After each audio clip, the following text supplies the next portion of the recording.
No dia do crime, o porteiro trabalhava nesta guarita, a única que controla os acessos ao condomínio Vivendas da Barra.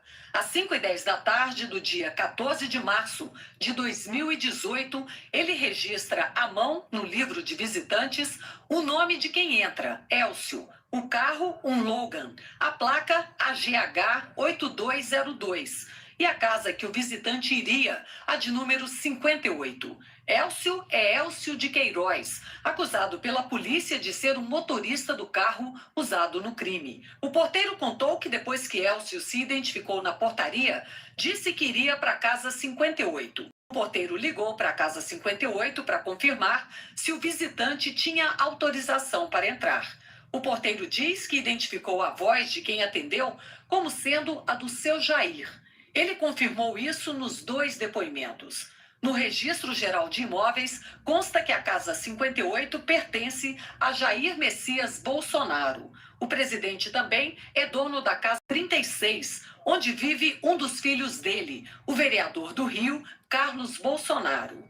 O porteiro explicou que depois que Elcio entrou, ele acompanhou a movimentação do carro pelas câmeras de segurança e viu que o carro tinha ido para a casa 66 do condomínio. A casa 66 era onde morava Rony Lessa, acusado de matar Marielle e Anderson. Rony Lessa é apontado pelo Ministério Público e pela Delegacia de Homicídios como o autor dos disparos. O porteiro disse em depoimento que ligou de novo para a casa 58 e que o homem, identificado por ele como seu Jair, teria dito que sabia para onde Elcio estava indo. O Jornal da Globo pesquisou os registros da Câmara e encontrou uma contradição no depoimento do porteiro. Jair Bolsonaro estava em Brasília nesse dia, como mostram os registros de presença, em 2 votações no plenário da Câmara, às 2 da tarde e às 8h30 da noite, e, portanto, não poderia estar no Rio.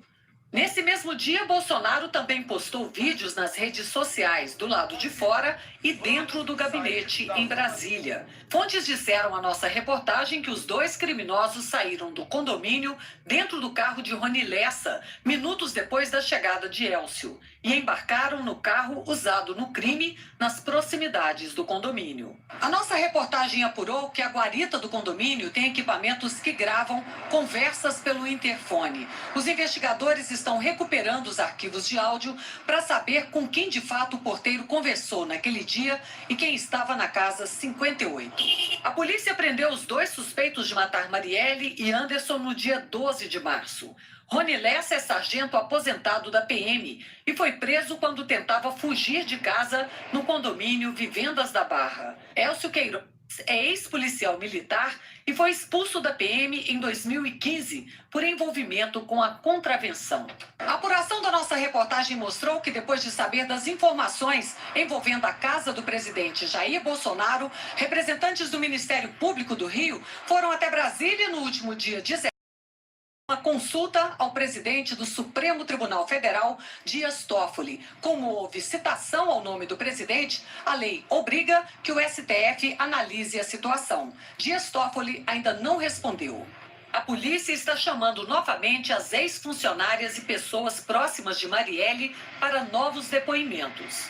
A polícia chegou até o homem apontado como assassino por uma denúncia anônima, feita em outubro, 7 meses depois do início da investigação, e que revelou o nome de um dos suspeitos e o local de onde o carro partiu, na Barra da Tijuca. O advogado do presidente Jair Bolsonaro contestou o depoimento do porteiro e afirmou que seria uma tentativa de atacar a imagem do presidente. Eu nego isso é uma mentira, deve ser um erro de digitação, alguma coisa. O Jair Bolsonaro, no dia 14 de março de 2018, encontrava-se em Brasília, na Câmara dos Deputados. Inclusive, existe o registro de entrada dele lá com o dedo e todas as demais provas. Eu afirmo com absoluta certeza o Brasil aprovar o contrário. Isso é uma mentira, isso é uma fraude, isso é uma farsa para atacar a imagem e a reputação do presidente da República. E é o caso de uma investigação por este falso testemunho em que qualquer pessoa tenha afirmado que essa pessoa foi procurar Jair Bolsonaro. Talvez este indivíduo tenha ido na casa de outra pessoa e alguém, com o intuito de incriminar o presidente da República, conseguiu um depoimento falso onde essa pessoa afirma que falou com Jair Bolsonaro. O presidente não conhece a pessoa de Elcio e essa pessoa não conhece o presidente. Isso é uma mentira e uma farsa. O Ministério Público do Rio afirmou que as investigações estão a cargo da Delegacia de Homicídios, que é subordinada à Secretaria de Polícia Civil, e que o Grupo de Atuação Especial de Combate ao Crime Organizado acompanha o caso. A Polícia Civil declarou que a Delegacia de Homicídios investiga o caso junto com o Grupo de Atuação Especial do Ministério Público. As defesas de Rony Lessa e de Elcio Queiroz não responderam à nossa tentativa de contato. Nós entramos em contato com a assessoria do ministro Dias Toffoli. Até o momento, o presidente do STF não se pronunciou. De madrugada, na Arábia Saudita, onde está em visita oficial, o presidente Jair Bolsonaro reagiu às revelações do Jornal Nacional, que acabamos de exibir aqui no JG. Fui surpreendido, agora há pouco, de uma matéria do Jornal Nacional sobre o depoimento de um porteiro de que no dia 14 de março do ano passado, às 17 horas e 10 minutos, um dos suspeitos de ter executado a Marielle teria se apresentado na portaria, ligado para minha casa, ou, no caso, o porteiro ter ligado para minha casa, e o porteiro reconheceu como sendo a voz minha, nessa quarta-feira, 18 de outubro, às 17h10, e autorizou, então, a entrada do mesmo no condomínio. Detalhe, quarta-feira, geralmente, o parlamentar está em Brasília, 17h10. Eu tenho registrado no painel eletrônico da Câmara presença às 17h41, ou seja, 31 minutos depois da entrada desse cidadão, desse elemento no condomínio, e tenho também 19h36. Né? E tenho também registrado no dia anterior e no dia posterior as minhas digitais no painel de votação. Conclusão que se tira tudo disso aí. Esse processo está em segredo de justiça. Como chega na Globo? Quem vazou para a Globo? Segundo a Veja, está publicado aqui, quem vazou esse processo para a Globo foi o seu governador Witzel. Tá? E o seu governador Witzel, que se explique agora como é que ele vazou esse processo. O que cheira isso aqui? Eu não quero bater o martelo. O que parece? Que ou o porteiro mentiu, tá? Ou induziram o porteiro a cometer um falso testemunho, ou escreveram algo no inquérito que o porteiro não leu, tá? E assinou embaixo em confiança ao delegado ou aquele que foi ouvir na portaria. Bem, a Globo diz que as minhas digitais estavam aqui em Brasília. Ela não nega isso aí, mas sempre fica a suspeita na outra ponta da linha. Em nota, o governador Wilson Witzel disse que lamenta a manifestação intempestiva do presidente. Afirmou que jamais houve qualquer tipo de interferência política nas investigações conduzidas pelo Ministério Público e a cargo da Polícia Civil, e que não compactua com vazamentos à imprensa. Witzel disse ainda que foi atacado injustamente e que defenderá o equilíbrio e o bom senso nas relações pessoais e institucionais.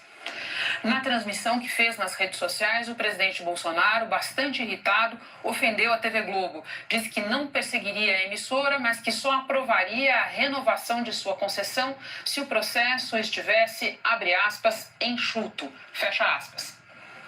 Isso é uma patifaria, TV Globo. TV Globo, isso é uma patifaria. É uma canalice que vocês fazem. Uma canalice, TV Globo, uma canalice. Fazer uma matéria dessa no horário nobre, colocando sob suspeição que eu poderia ter participado da execução da Marielle Franco, do PSOL. Temos uma conversa em 2022. Eu tenho que estar morto até lá, que o processo de renovação de concessão não vai ser perseguição, nem para vocês, nem para TV, nem rádio nenhuma. Mas o processo tem que estar enxuto, tem que estar legal. Não vai ter jeitinho para vocês, nem para ninguém. Em relação às ofensas que o presidente Bolsonaro dirigiu à Globo, a emissora divulgou a seguinte nota, abre aspas, a Globo não fez patifaria nem canalice, fez, como sempre, jornalismo com seriedade e responsabilidade, revelou a existência do depoimento do porteiro e as afirmações que ele fez, mas ressaltou com ênfase e por apuração própria que as informações do porteiro se chocavam com um fato, a presença do então deputado Jair Bolsonaro em Brasília, naquele dia, com 2 registros na lista de presença em votações. O depoimento do porteiro, com ou sem contradição, é importante porque diz respeito a um fato que ocorreu com um dos principais acusados no dia do crime. Além disso, a mera citação do nome do presidente leva o Supremo Tribunal Federal a ter que analisar a situação. A Globo lamenta que o presidente revele não conhecer a missão do jornalismo de qualidade e use termos injustos para insultar aqueles que não fazem outra coisa senão informar com precisão o público brasileiro. Sobre a afirmação de que em 2022 não perseguirá a Globo, mas só renovará sua concessão se o processo estiver, nas palavras dele, enxuto, a Globo afirma que não poderia esperar dele outra atitude. Há 54 anos, a emissora jamais deixou de cumprir as suas obrigações. Fecha aspas. O Jornal da Globo fica por aqui. Outras notícias no Hora 1. E agora você assiste Conversa com Bial. Boa noite, até amanhã.